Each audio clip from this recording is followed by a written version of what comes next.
நம்ம வாழ்க்கையில நம்ம எல்லாரும் சில திட்டங்களை வைத்திருப்போம். நம்ம எல்லாரும் வந்து சில பிளான்ஸ், சில கோல்ஸ் நம்ம லைஃப்ல இருக்கத்தான் செய்கிறது. ஆனா நமக்கு கர்த்தராகிய இயேசு கிறிஸ்துவின் பிள்ளைகளாக இருக்கிறோம். நம்ம நிறைய ஜெபம் பண்றோம். கர்த்தருக்கு கீழ்ப்படியும் சொல்லி ரொம்ப ஆசைப்படுறோம். கீழ்ப்படியும் செய்யறோம். அவர் மேல முழு நிச்சயமான நம்பிக்கையும் வைத்திருக்கிறோம். ஆனாலும் எல்லாம் செய்தும் கூட சம்டைம் நம்ம யோசிக்கிற சில காரியங்கள் நம்ம வாழ்க்கையில நடக்காம போயிருக்கா அப்படின்னு பார்த்தா, சில காரியங்கள் நடக்காம போயிருக்கு, சில காரியம் இருக்கிறது. அப்போ நம்ம வந்து ஒரு காரியத்தின் மேல பிரியம் வைத்து அதை செய்யணும் முற்பட்டு எவ்வளவோ பிரயாசப்பட்டிருப்போம். ஆனா அந்த விஷயங்கள் வந்து நடக்காம போகும் பொழுது, என்னடா நம்ம ஜெபம் பண்றோமே, நம்ம நிறைய கீழ்ப்படுகிறோமே, கர்த்தர் மேல முழுமையா நம்பிக்கை வைத்திருக்கிறோமே, ஆனாலும் இந்த காரியம் நடக்காம, இது ஏன் நடக்காம இருக்கு, ஏன் ரொம்ப காலதாமது, கர்த்தர் இதை வந்து பார்த்துட்டு தான் இருக்கிறாரா, அவர் இதை கேட்கிறாரா அப்படின்ற மாதிரி சில டைம் வந்து அவிசுவாசமான சிந்தைகள் கூட வரத்துக்கு அநேக வாய்ப்புகள் இருக்கு. அப்ப நம்ம இன்னைக்கு பார்க்க போற பைபிள் ஸ்டடி இது சம்பந்தப்பட்டதாக இருக்கிறது.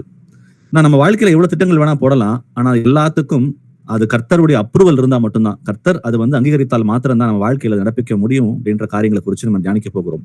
நம்மளோட சிந்தைகள் எல்லாமே மேலான சிந்தைகளாக இருக்க வேண்டும் என்றே கர்த்தர் விரும்புகிறார். பூமிக்குருவிகளை அல்ல, மேலானவைகளே நாடுங்கள், அவைகளே நோக்கி பாருங்கள் அப்படின்னு கர்த்தர் நமக்கு சொல்லுகிறார். அப்போ இன்னைக்கு நம்ம வாசிக்க போற, கேட்க போற வசனங்கள் எல்லாமே இந்த மேலான சிந்தையை குறித்து இருக்க போகிறது.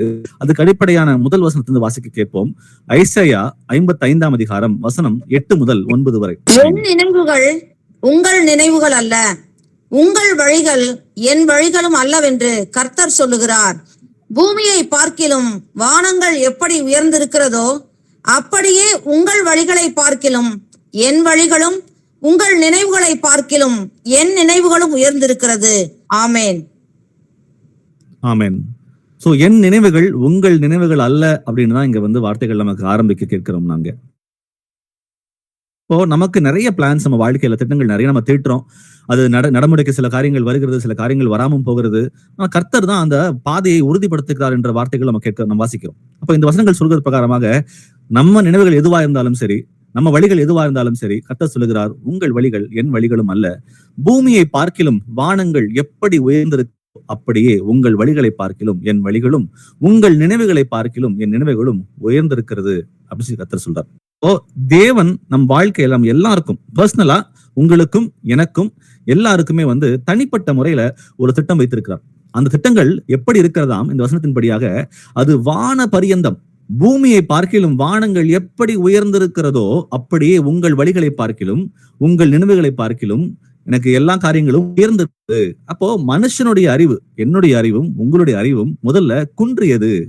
அது கர்த்தருக்கு நிகரான அறிவு அல்ல. நம்ம எவ்வளவு வாழ்க்கையில் திட்டங்கள் போடலாம், ஆனா அந்த திட்டங்கள் வந்து நம்ம நினைப்பதற்கும் மேல கர்த்தர் சில காரியங்களை நம்ம வாழ்க்கையில வைத்திருக்கிறார் என்ற அந்த முழு நிச்சயமான நம்பிக்கைக்குள்ள நம்ம எல்லாரும் வரணும் அப்படி கர்த்தர் விரும்புகிறார். ஏன்னா நம்ம எவ்வளவு திட்டங்கள் போட்டாலும் அது நடைமுறைக்கு வரும் வராதுன்னு சொல்லி நமக்கு தெரியாது. ஆனா கர்த்தர் நம்ம வாழ்க்கையில வைத்திருக்க திட்டங்கள் வந்து அவரிடம் ஒப்பு கொடுத்து நடக்கும் பொழுது அது எல்லாம் நன்மைக்கு ஏதுவானவைகளாக மாறும் என்பதுல எந்த ஒரு டவுட்டும் இல்லை. ஏன்னா நம்ம அறிவு குன்றியது, கர்த்தருடைய பார்வை நம்முடைய பார்வையை விட மிக மிக உயர்ந்ததாக இருக்கிறது. ஒரு பேர்ட்ஸ் ஐ வியூ போன தடவை எக்ஸாம்பிள் டிஸ்கஸ் பண்ணோம். ஒரு எறும்பு வந்து தரையில ஊறிட்டு இருக்கு.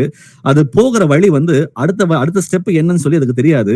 ஆனா நம்ம பார்க்கும் பொழுது அது எந்த டைரக்ஷன்ல போயிட்டு இருக்கு, எங்க போய் சேருன்றதை நம்மளால எப்படி இந்த பாதையை ரொம்ப கிளியரா கண்டுபிடிக்க முடியுமோ, மனுஷனாகிய நாம் பூமியில வாழ்ந்து கொண்டிருக்கிறோம், நிறைய திட்டங்களை தீட்டோம். அந்த மேல இருந்து அவர் பார்க்கிறார். அவருக்கு ஒரு கம்ப்ளீட்டான ஒரு வியூ இருக்கு, நம்ம வாழ்க்கையை குறிச்சு ஒரு கம்ப்ளீட்டான ஒரு வியூ இருக்கு. அப்போ என் மகன் வந்து என் மகள் இந்த காரியத்தை செய்யும் பொழுது எங்க போய் சேருவாங்க, சேர மாட்டாங்கன்ற காரியம் அவருக்கு முழுமையாக அவருக்கு தெரியும். சோ அவரு விரும்புகிற காரியங்களை வாழ்க்கை நடப்பிக்க ஆரம்பிக்கும் பொழுது நாம் எடுத்து வைக்கிற ஒவ்வொரு அடியும் நமக்கு வந்து கர்த்தருக்கு பிரியமானதாக அது மாறும். சோ நம் நினைவுகள் எவ்வளவு எப்பேற்பட்ட நினைவுகளா இருந்தாலும் சரி, நம்முடைய வாழ்க்கைக்குன்னு கர்த்தர் சில திட்டங்களை வைத்திருக்கிறார்.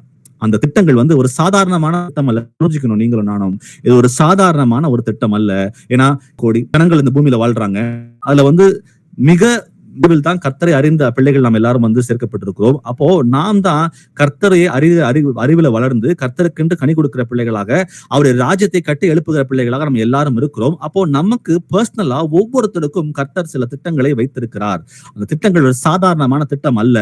நாம நினைப்பதற்கும் மேலாக இருக்குது. அது சொல்றது போல அது வான பரியந்தம் எட்டி இருக்கிறதுன்ற காரியத்தை நம்ம முள்வாங்கி கொள்ளும் பொழுது நம்ம வாழ்க்கையில நமக்கு சோர்வோ ஒரு சலிப்போ வரவே வராது. ஏன்னா கர்த்தர் நம்ம வாழ்க்கையில சில காரியங்கள் நடப்பிக்கும் பொழுது அது நன்மையாக தான் மாறும்ன்றத அந்த முழு நிச்சயமான விசுவாசத்துக்குள்ள நம்மளால வர முடியும். அப்போ சில டைம் நம்ம எதிர்பார்க்கிற விதத்துல கர்த்தர் செயல்பட மாட்டார் தான். ஏன்னா நம் நினைவுகள் வேறாக இருக்கிறது, அவர் நினைவுகள் வேறாக இருக்குது. சில டைம்ல இது தெளிவா இருக்கும், நம்ம இதை செஞ்சா இது நடக்கும் அப்படின்ற ஒரு தெளிவு கூட நடக்காம போகிறதுக்கும் வாய்ப்பு இருக்கு.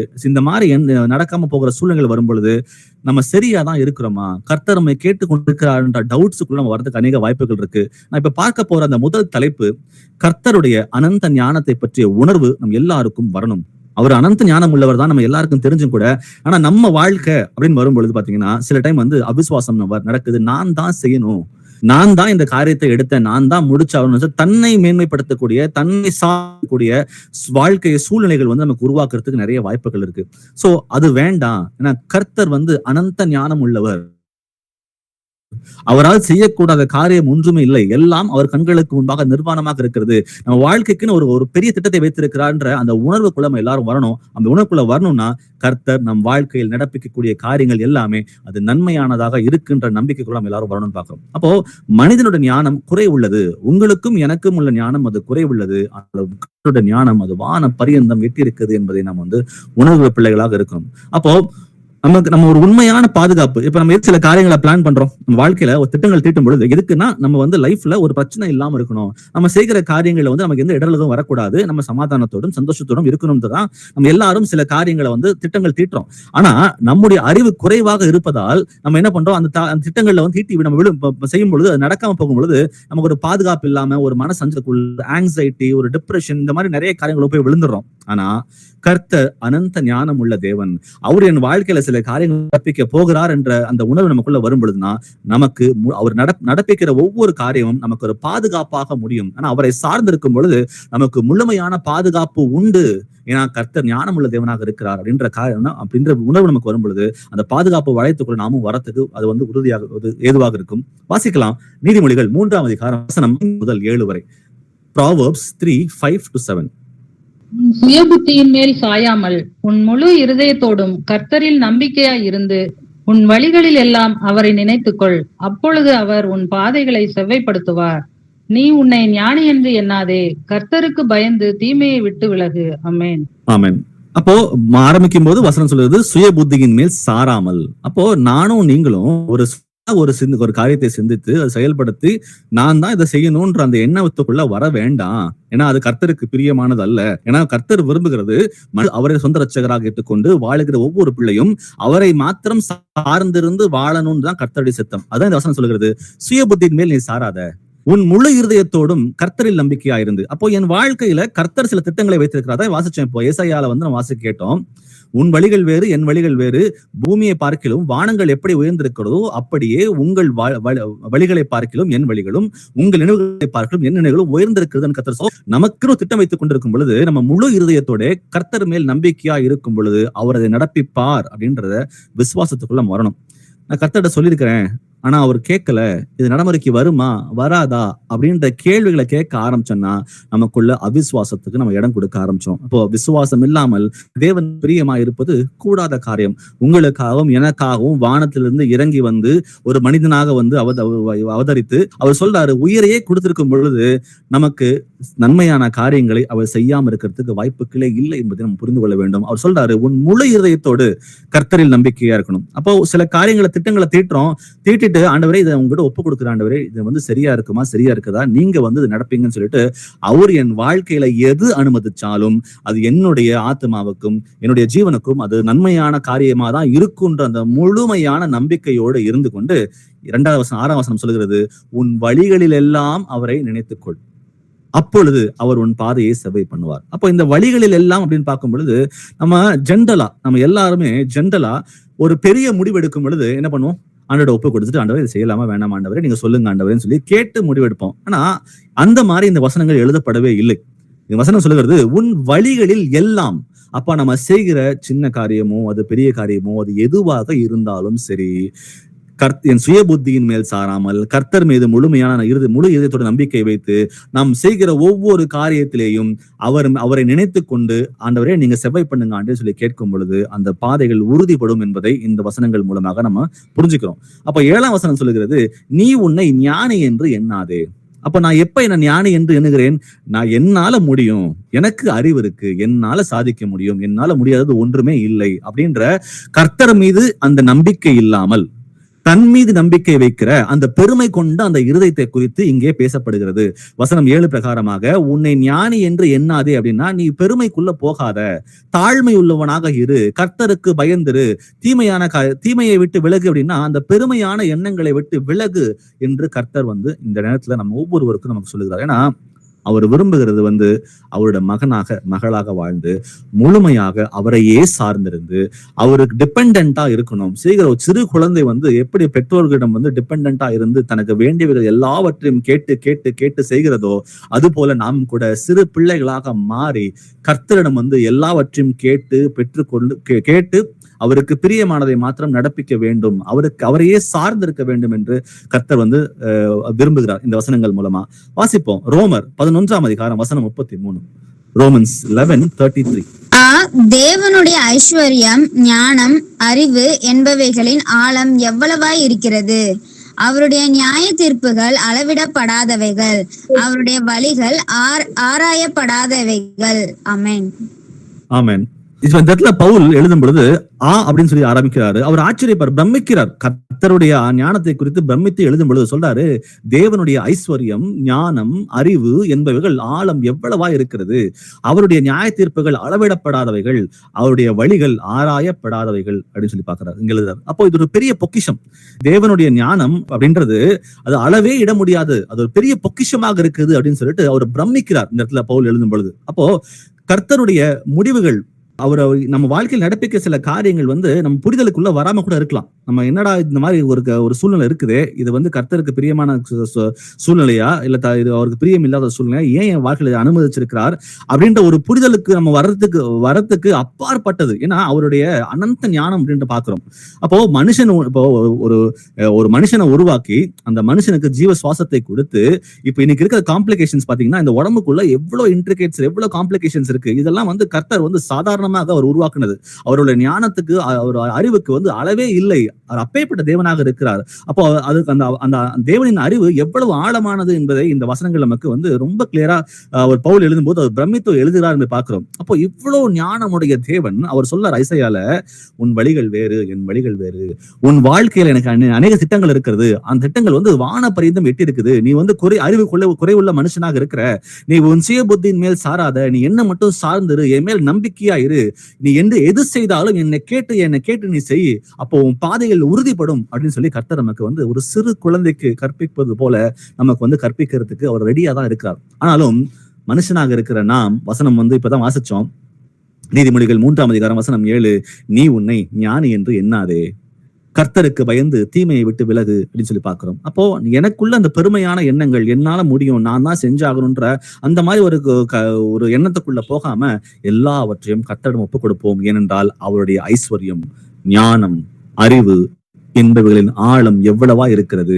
அவருடைய நியாய தீர்ப்புகள் அளவிடப்படாதவைகள், அவருடைய வழிகள் ஆராயப்படாதவைகள் அப்படின்னு சொல்லி பாக்குறோம். வாசிப்போம். ஒரு யோபு 37ஆம் அதிகாரம் வசனம் 5. ஜாப் 37. தேவன் தம்முடைய சத்தத்தை ஆச்சரியமான விதமாய் குமுற பண்ணுகிறார், நாம் கிரகிக்க கூடாத பெரிய காரியங்களை அவர் செய்கிறார். ஆமென். ஆமென். சோ இந்த இடத்துல யோபுக்கு எலிகு அப்படின்றவர் மூலமா அந்த வார்த்தைகள் வெளிப்படுகிறது. அவர் சொல்றாரு இந்த இடத்துல, தேவன் தம்முடைய சத்தத்தை ஆச்சரியமான விதமாய் குமுற பண்ணுகிறார். அப்போ இங்கிலீஷ்ல எடுத்து பாத்தீங்கன்னா இது தண்டர்ன்னு சொல்லி போட்டிருக்கு. அப்போ நாம் கிரகிக்க கூடாத பெரிய காரியங்களை அவர் செய்கிறார் அப்படின்னு பாக்குறோம். அப்போ தேவன் நம்மை ஆச்சரியப்படுத்தும் விதத்துல பேசுறாருன்னு பாக்குறோம். இப்போ ஒரு இடி முழக்கம் வரும்பொழுது அது பெருசா இருக்கு, அது எல்லாரும் பார்த்து நார்மலா இடி முழக்கம் வரும்போது சில டைம் பயங்கள் உண்டாகலாம், இதயத்துல டக்குன்னு ஒரு மாதிரி ஒரு ஜர்க் வரலாம் எல்லாத்துக்குமே. ஆனா அந்த டைம்ல கூட அவர் சொல்றாரு, நீ கவலைப்படாத, அப்பொழுதும் கூட அந்த எவ்வளவு பெரிய முழக்கங்கள் வந்தாலும் கூட அது நமக்கு ஆச்சரியமாக தோன்றினாலும் அது நமக்கு நன்மையானதாக மாறும். ஏன்னா நம்ம கிரகிக்க கூடாத பெரிய காரியங்களை கர்த்தர் நம்ம வாழ்க்கையில செய்ய அவர் சித்தமாக தான் இருக்கிறார். ஆனாலும் அந்த ஆளுகைக்குள்ள நம்ம இருக்கிறோமா? இல்ல நான் என்னுடைய அறிவு, என்னுடைய ஞானம், என்னுடைய இன்ஃப்ளூயன்ஸ், என்னுடைய படிப்பு, என்னுடைய பணம், என்னால சாதிக்க முடியுன்ற அந்த எண்ணங்கள், இதனால கர்த்தருக்கு நம்ம இடம் கொடுக்காம நம்மையே சார்ந்து கொண்டு நம்ம வந்து சிக்குண்டு இருக்கிறோமா என்பதை நிதானித்து பார்ப்போம். நம்ம எவ்வளவுதான் அறிவு, எவ்வளவுதான் பெருத்திருந்தாலும் சரி, கர்த்தருடைய ஞானத்துக்கு நிகராக நம்மளால போக முடியாதுன்றது நம்ம எல்லாரும் அறிந்த பிள்ளைகள் தான். ஆனாலும் அப்படி இருக்கும் பொழுது அவரே சொல்றாரு, என் வழிகள் வேறு, உன் வழிகள் வேறு, என்னுடைய திட்டங்கள் வந்து வான பரிதம் எட்டிருக்கிறதுன்னு சொல்றாரு. அது பர்சனலா எல்லாருக்குமே உரியது. உங்களுக்கும் எனக்கும் வந்து அது பர்சனலாவே கர்த்தர் கொடுத்திருக்கார். அது வந்து ஒரு பர்சனலைஸ்ட் ஒரு பிளான் நம்ம எல்லாருக்குமே இருக்கிற பட்சத்துல நம்ம முழுமையாக நம்ம அவரிடம் சரண்டர் ஆகும் பொழுது அவர் இன்னும் நம்ம எடுத்து பயன்படுத்தி அநேக காரியங்களை நம் மூலமாக அவர் வந்து இந்த பூமியில நடப்பிப்பதற்கு அவர் ரெடியா இருக்கிறார். ஆனா நானும் நீங்களும் ரெடியா இருக்கிறோமா என்பதை நிதானித்தறிவோம். வாசிப்போம். சங்கீதம் 147:5, Psalms 147:5. நம்முடைய ஆண்டவர் மகா பெரியவரும் பலமுள்ளவருமாய் இருக்கிறார், அவருடைய அறிவு அளவில்லாதது. ஆமென். ஆமென். சோ நம்முடைய ஆண்டவர் எப்பேற்பட்டவராக இருக்கிறார்? இந்த வசனத்தின்படியாக அவர் பெரியவரும் மகா பலம் உள்ளவரும் அவருடைய அறிவு அளவில்லாதது அப்படின்னு பாக்குறோம். அப்போ இந்த வசனத்தை வந்து ரெண்டு காரியத்தை வந்து கனெக்ட் பண்றாங்க. ஒண்ணு, கர்த்தர் பலம் உள்ளவர். ரெண்டாவது, அவர் அறிவுக்கு அளவே இல்லை. அவருடைய அண்டர்ஸ்டாண்டிங்க்கும் அவருக்கு வல்லமைக்கும், எப்படி அவர் வல்லமை நம்ம எல்லாருக்கும் தெரியும், அவருடைய வல்லமைக்கு நிகரே இல்லை. கடலை பார்த்து அதை நில் அப்படின்னா அது வந்து இறையாதே அமைதியா இருந்தா அது அமைதியா இருக்கும். ஒளி உண்டாகுனா ஒளி உண்டாகும். அவரால் செய்யக்கூடாத காரியம் ஒன்றுமே இல்லை. அவர் பலம் நிறைந்த தேவன் என்பதை நம்ம எல்லாரும் அறிந்த பிள்ளைகளாக இருக்கிறோம். அதே போல அதான் கனெக்ட் பண்றாங்க இந்த வசனத்துல. அவர் மகா பெரியவரும் பலம் உள்ளவராக இருக்கிறார். அந்த பலத்தை போலவே அவர் அறிவுக்கு அளவே இல்லை, அவர் அண்டர்ஸ்டாண்டிங்க்கு அளவே இல்லை. அந்த ஸ்ட்ரெங்கையும் அந்த லிமிட்லெஸ் அண்டர்ஸ்டாண்டிங் ரெண்டையுமே வந்து மேட்ச் பண்ணி பாக்குறாங்க.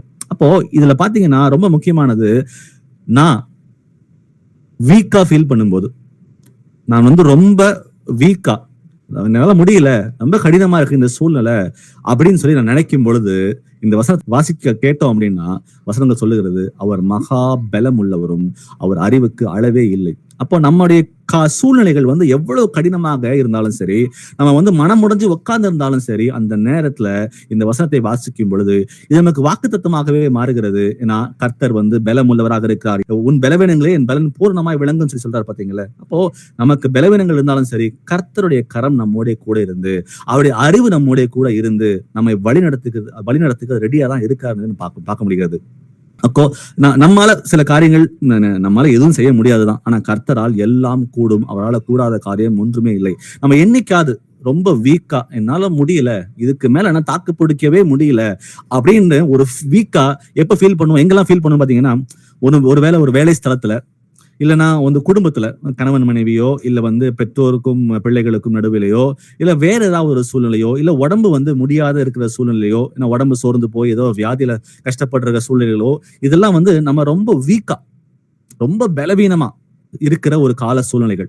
அப்போ அவ்வளோ பலவீனமா இருக்கிற கால சூழ்நிலைகள், when we feel powerless, என்னால ஒண்ணுமே முடியல, எனக்கு யார் உதவி செய்வா அப்படின்னு சொல்லி நம்ம கண்களை உயர்த்தி மேலே பார்க்கும் பொழுது நம் தேவாதி தேவன் அவர் இருக்கிறார். அவர் சொல்லுகிறார் சங்கீதம் 147:5 மூலமாக, நம்முடைய ஆண்டவர் பெரியவரும் மகா பலம் உள்ளவராக இருக்கிறார், அவருடைய அறிவு அளவில்லாதது என்பதை இந்த காரியங்கள் நமக்கு ரொம்ப தெளிவாக அது சொல்லிக் கொடுக்குது. அப்போ அவருடைய அன்புக்கு எப்படி அளவே இல்லை. நான் வானத்துல இருந்து இறங்கி வந்து நம்மை காப்பாற்றி நம்ம ரட்சிப்புக்குள்ள கொண்டு வந்தாரோ, அது போல நம்ம ஒவ்வொரு நாளும் நம்ம வந்து எந்த சூழ்நிலைகள் வந்தாலும் சரி, அதுல இருந்து காப்பாற்றி அவர் வந்து வெளியே கொண்டு வரத்துக்கு அவருக்கு பலனும் இருக்கிறது, அவருக்கு அறிவும் இருக்கிறது என்பதை நாம உணர்ந்தா மட்டும்தான் நம்முடைய வாழ்க்கையை முழுமையாக அவரிடம் ஒப்புக் கொடுக்க முடியும். ஏன்னா இது தெரியும் நமக்கு. இது தெரிஞ்சு கூட அந்த பிலாங்கினஸ் இன்னும் வரல. அந்த விசுவாச அளவு இன்னும் வளராம இன்னும் குறைவாவே தான் இருக்குது. நம்ம வந்து இதெல்லாம் கேட்கிறோம், இந்த வசனங்கள் தெரிஞ்ச வசனங்கள் தான். ஆனா பிராக்டிக்கலா நம்மளால ஏன் இது இம்ப்ளிமெண்ட் பண்ண முடியலன்னு பார்க்கும் பொழுதுதான் என் விசுவாச அளவு குறைவா இருக்கு. அவர் கேட்கிறாரா, அவர் கேட்கலையா, அவர் நான் கேட்டா அதை செய்வாரா, அதை செய்ய மாட்டாரா, நான் கேட்டிருக்கேன் அவர் செய்யறேன்னு சொல்லி சொல்றாரு, ஆனாலும் கூட நான் நினைக்கிற வேகத்துக்கு இது நடக்கலையே என்ற மாதிரி மனுஷனுக்குள்ள இருதயம் பாத்தீங்கன்னா அது குழம்பிக் கொண்டேதான் இருக்கும். ஆனாலும் சரி, ஆனா கர்த்தர் அப்படிப்பட்டவர் அல்ல.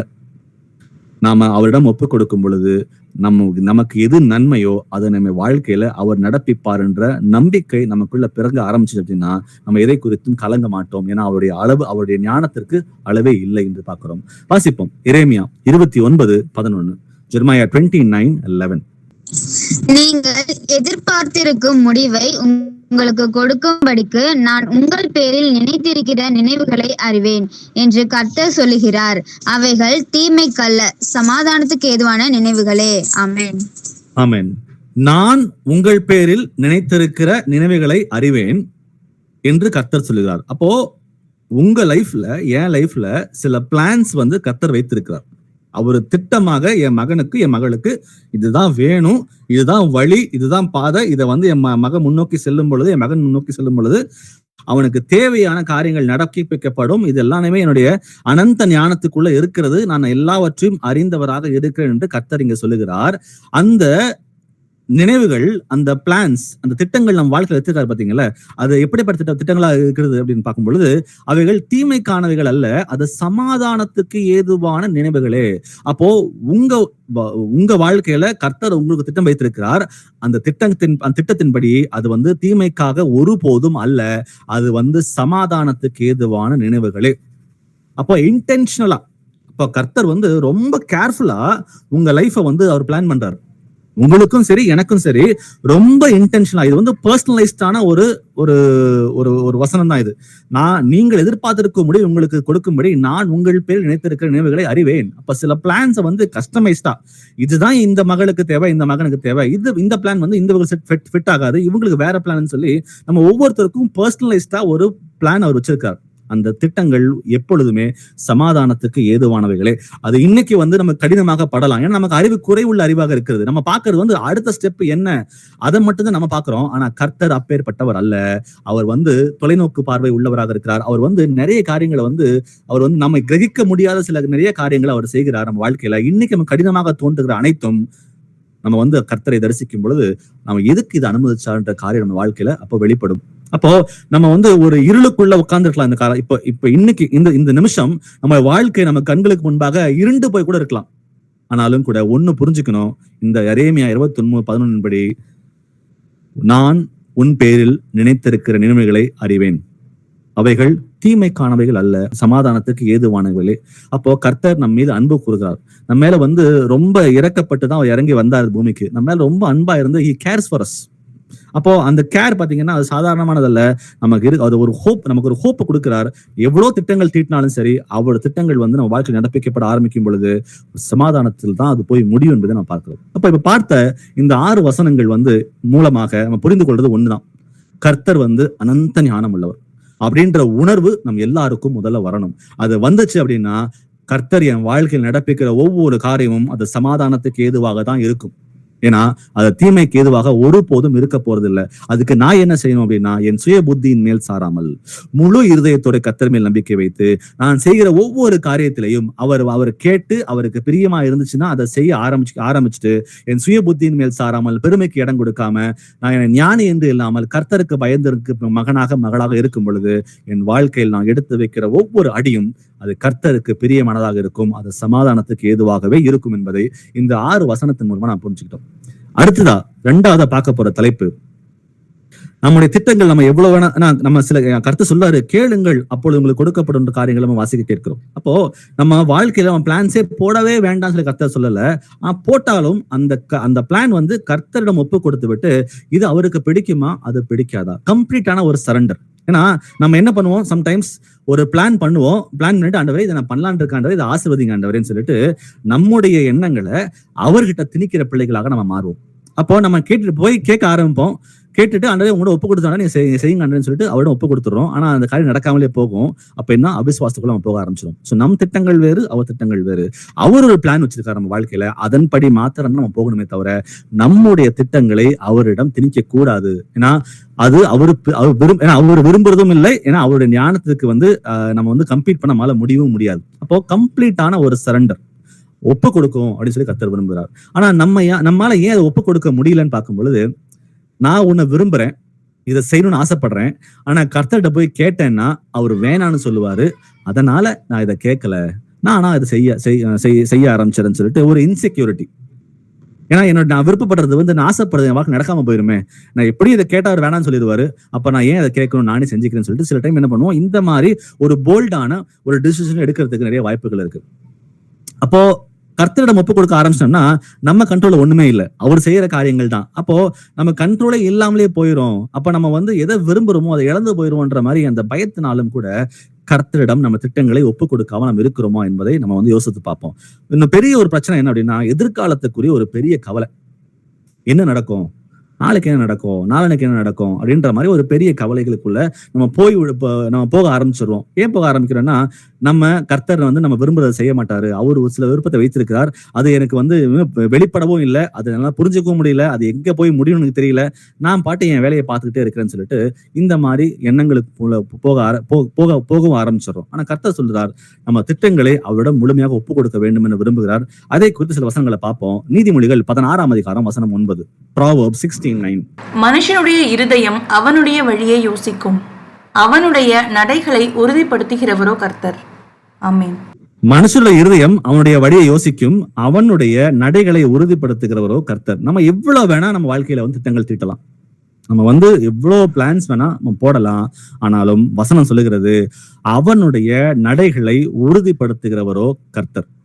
எவ்வளவுதான் பிளான்ஸ் பண்ணாலும் அந்த எக்ஸிகியூஷன் வந்து நம்ம எவ்வளவுதான் ட்ரை பண்ணாலும் அந்த நடைகளை உறுதிப்படுத்துகிறவர் கர்த்தர் மாத்திரம்தான். சோ நம்ம யாரும் பெருமை பாராட்ட இங்க இடமே இல்லை. நான் படிச்சேன், நான் சாதிச்சேன், நான் பெரிய ஆளா இருக்கிறேன், என்கிட்ட சம்பாத்தியம் இருக்குது, எனக்கு பெரிய இன்ஃபுளுன்ஸ் இருக்குது அப்படின்னு சொல்லிட்டு பெருமை பாராட்டுறதுக்கு ஒரு இடமும் இல்லை. ஏன்னா கர்த்தர் சொல்லுகிறார், மனுஷன் அவனுக்கு பிரியமான காரியங்களை யோசிக்கிறான், ஆனா அவனுடைய நடைகளை உறுதிப்படுத்துகிறவர் கர்த்தர் ஆகிய இயேசு கிறிஸ்து மாத்திரமே என்பதை நாம் பார்க்கலாம். சோ 1000 பிளான்ஸ் வாழ்க்கையில வந்து 10,000 பிளான்ஸ் எவ்வளவு வேணா போடலாம், ஆனா அது எல்லாமே நடக்குது, அந்த இடத்துல வந்து அது வந்து கரெக்டா வந்து நிக்குது அப்படின்னா அது கர்த்தர் அனுமதிச்சா மட்டும்தான் அது நிக்கும், அது அனுமதிக்கலைன்னா அது நிக்காது. அப்போ நம்மால வந்து சில காரியங்களை செய்ய முடியும், சில காரியங்களை செய்ய முடியாது. அப்ப அவர் விரும்புகிறார், என் மகன் என் மகள் என்னை மட்டும் சார்ந்துதான் இருக்கணும், அப்பதான் வந்து அதுக்கு செம்மையான வழிகளை என்னால உண்டாக்க முடியும்னு சொல்லி கர்த்தர் வந்து அவர் விருப்பப்படுகிறார். அப்போ நம்ம எது செய்தாலும் நீங்க வந்து யோசிக்கவே வேண்டாம் அப்படின்னு சொல்லவே இல்லை. உங்களுக்கு எது தேவையோ அதை கர்த்தரிடம் கேளுங்க, ஆண்டவரே இது நான் செய்யலான் இருக்கேன், சித்தமா இருந்தா நீங்க வந்து செஞ்சு கொடுங்கன்னு சொல்லிட்டு நம்முடைய பிளான்ஸ் அவரிடம் ஒப்புக் கொடுக்கும் பொழுது அந்த பாதைகள் உறுதிப்படும் என்பதை நம்ம பார்க்கிறோம். வாசிப்போம் யாக்கோபு 4ஆம் அதிகாரம் வசனம் 13 முதல் 15 வரை. ஜேம்ஸ் 4:13-15. நாங்கள் இன்றைக்கு அல்லது நாளைக்கு இன்ன பட்டணத்திற்கு போய் அங்கே 1 வருஷம் தங்கி வியாபாரம் செய்து சம்பாத்தியம் பண்ணுவோம் என்கிறவர்களே கேளுங்கள். நாளைக்கு நடப்பது உங்களுக்கு தெரியாதே, உங்கள் ஜீவன் எப்படிப்பட்டது, கொஞ்ச காலம் தோன்றி பின்பு தோன்றாமற் போகிற புகையை போல் இருக்கிறதே. ஆதலால் ஆண்டவருக்கு சித்தமானால் நாங்களும் உயிரோடு இருந்தால் இன்னினதை செய்வோம் என்று சொல்ல வேண்டும். ஆமென்.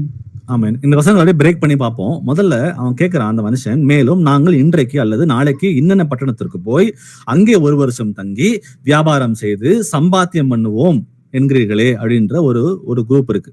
அவங்க வந்து இதெல்லாம் செய்யலாம், இதெல்லாம் என் பிளான்ஸ் இருக்கு, என் வாழ்க்கை இதெல்லாம் செய்யலாம், நான் போறேன், நான் இந்த ஊருக்கு போறேன், நான் அங்க தங்குறேன், நான் வியாபாரம் செய்யறேன், நான் சம்பாதிக்கிறேன், நான் பெரிய ஆளாகிறேன்னு சொல்லிட்டு ஒரு திட்டத்தை வந்து தன்னை மாத்திரமே சார்ந்து சுயத்தை மாத்திரமே நம்பி அந்த பெருமையான சிந்தனைக்குள்ள, ஏன்னா கர்த்தரிடம் எப்படி நம்ம சார்லையோ, கர்த்தருக்கு உகந்த பிள்ளையாக அவரை சார்ந்து ஒரு முடிவை எடுக்காம தன்னை மாத்திரமே சார்ந்து ஒரு முடிவை எடுக்கக்கூடிய பிள்ளைகளாக இருக்கிறோம் அப்படின்னா அதற்கு பேர் பெருமையான ஒரு சிந்தனை. ஏன்னா எனக்கு அறிவு இருக்கு, எனக்கு படிப்பு இருக்கு, என்னால எல்லாம் செய்ய முடியும் அப்படின்ற அந்த எண்ணங்களுக்குள்ள வரும் பொழுது அது பெருமையான ஒரு சிந்தனை. எனக்கு கர்த்தர் தேவையில்லை, நானே பார்த்துக்கிறேன் அப்படின்ற மாதிரி ஒரு சிந்தனை.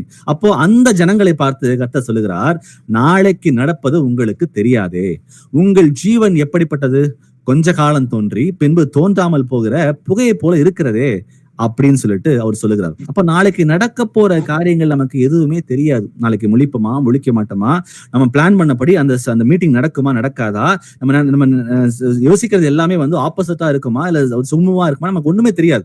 அடுத்த நாள் விடிஞ்சாதான் அது வந்து நடக்கும் நடக்காதுன்னு நமக்கு வந்து தெரிய வரும். ஆனா கர்த்தர் சொல்லுகிற அந்த இடத்துல, ஆதலால் ஆண்டவருக்கு சித்தமானால் நாங்களும் உயிரோடு இருந்தால் இன்னதை செய்வோம் என்று சொல்ல வேண்டும். அப்போ பிளானே பண்ணவே கூடாது அப்படின்னு சொல்லி இந்த வசனங்கள் சொல்லவே இல்லை.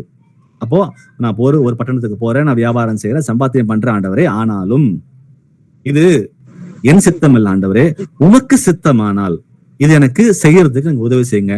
ஒருவேளை இது உங்களுக்கு சித்தமே இல்லை அப்படின்னா என் வாழ்க்கையில இருந்து எடுத்து போட்டுருங்க ஆண்டவரேன்னு சொல்லி இந்த மாதிரி ஜெபத்தை நம்ம வைக்கும் பொழுது கர்த்தர் திட்டத்தின்படி ஆன அது யோசனையாக இருந்தால் நம்முடைய நடைகள் உறுதிப்படுத்துவார்.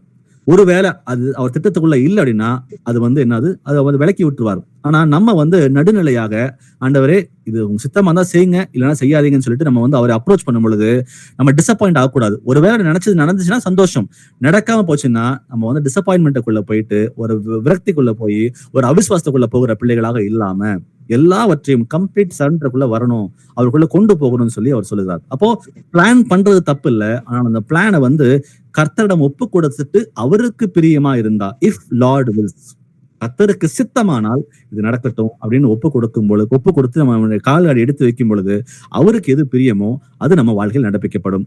வாசிப்போம் சங்கீதம் 37:5, Psalms 37:5. உன் வழியை கர்த்தருக்கு ஒப்புவித்து அவர் மேல் நம்பிக்கையாய் இரு, அவரே காரியத்தை வாய்க்க பண்ணுவார். ஆமென். அப்போ இந்த இடத்துல ஒரு 3 ஸ்டெப் ப்ராசஸ், 3 வழிகள் வந்து சொல்லி கொடுக்குறாங்க.